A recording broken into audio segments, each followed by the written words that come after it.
The Aquarian Gospel of Jesus the Christ. Chapter 12. Salome's lessons, prayer, Elihu's concluding lessons, sums up the 3 years' course of study. The pupils return to their homes. Now, when the morning sun arose, the masters and their pupils all were in the sacred grove.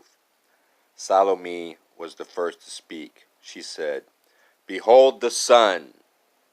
It manifests the power of God who speaks to us through sun and moon and stars, through mountains, hill and vale, through flower and plant and tree.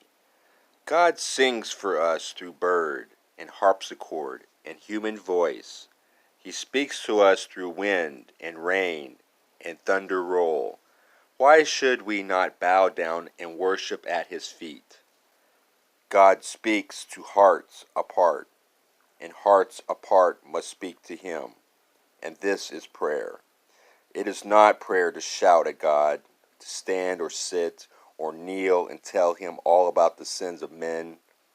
It is not prayer to tell the Holy One how great he is, how good he is, how strong and how compassionate. God is not man to be brought up by praise of man. Prayer is the ardent wish that every way of life be light, that every act be crowned with good, that every living thing be prospered by our ministry. A noble deed, a helpful word is prayer, a fervent and effectual prayer. The fount of prayer is in the heart, by thought, not words. The heart is carried up to God, where it is blessed. Then let us pray." They prayed, but not a single word was said.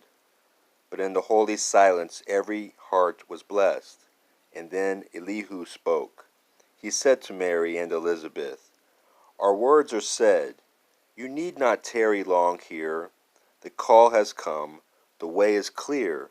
You may return unto your native land. A mighty work is given you to do. You shall direct the minds that will direct the world. Your sons are set apart to lead men up to righteous thoughts and words and deeds, to make men know the sinfulness of sin, to lead them from the adoration of the lower self and all elusive things, and make them conscious of the self that lives with Christ in God. In preparation for their work, your sons must walk in many thorny paths. Fierce trials and temptations they will meet, like other men. Their loads will not be light, and they will weary be and faint. And they will know the pangs of hunger and of thirst, and without cause they will be mocked, imprisoned, scourged. To many countries they will go, and at the feet of many masters they will sit, for they must learn like other men. But we have said enough. The blessing of the 3 and the 7 who stand before you, the throne, will surely rest upon you evermore." Thus closed the lessons of Elihu and Salome. 3 years they taught their pupils in the sacred grove, and if their lessons all were written in a book, lo, it would be a mighty book. Of what they said we have the sum. Now, Mary, Joseph, and Elizabeth, with Jesus and his hairbringer, set forth upon their homeward way. They went not by Jerusalem, for Archelaus reigned.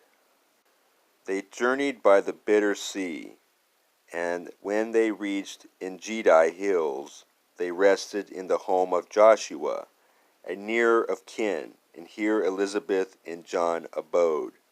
But Joseph, Mary, and their son went by the Jordan way, and after certain days they reached their home in Nazareth.